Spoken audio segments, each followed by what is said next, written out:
You bring a very good point, the listening part. And I've talked about the listening part, I don't know how many episodes on this podcast, because a lot of people don't, it's not they don't listen, they listen, but they ignore it. Why?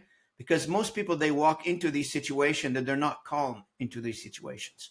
They're not walking into these situations in a calmly manner. And you started the conversation by saying you've learned how to be calm under pressure.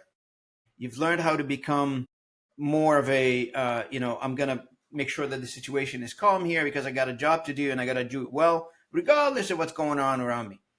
And I noticed a lot of times, it doesn't matter what position you're in, sales, CEO, investment officers, whatever they are, they have a goal in their mind which set upon them by that performance review that somebody has given them a goal for the quarter, the month, or the year, and they have to achieve it.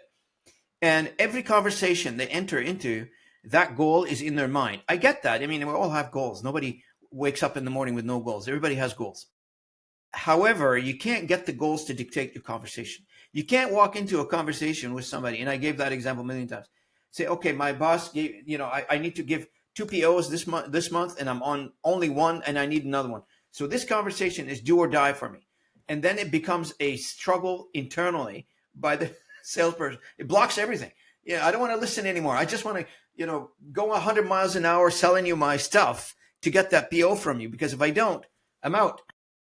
Yeah, It which becomes an urgency, paradoxically, by doesn't the it? way, it paradoxically makes it much harder to get what you want Of because course, nobody likes that desperation, that straight selling, that 100%. please buy from me. Yeah, Nobody.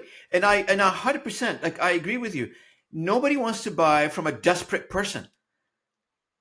Like, I mean, when was the last time I don't buy cars often, but one time I had to buy a car, and, this guy came in relaxed and fine, explained to me, and I walked out with a car. But how many cars did I looked at, and how many other salespeople I've talked to, and they were so aggressive, sign now, sign here, sign now. Hey, I'm not doing it. yeah, yeah. Well, because I think what people don't realize is that there are lots of signals we are giving off that are not the words we speak, right? So, for example, in that situation, right, a signal that the car salesman is giving off is, if I am so desperate to sell this thing, it must not be very good. I must not be selling very many of them. Well, what signals does that tell me as the buyer? This must not be a very good product. I'm going to be very wary now. So there's signals. We're walking around in a cloud of them all the time, to how we dress, to how we sound, to the words that we use, and the body language. It's all there, and it's all being If you want picked to pay up by attention, different there's some. parts. If we want to pay attention, Well, but this is the interesting thing, is that some parts of our signaling are impossible for our bodies and our psychologies not to pay attention to. So if I'm in a room with somebody who's desperate to sell me something, my antenna will pick that up automatically. And everybody will.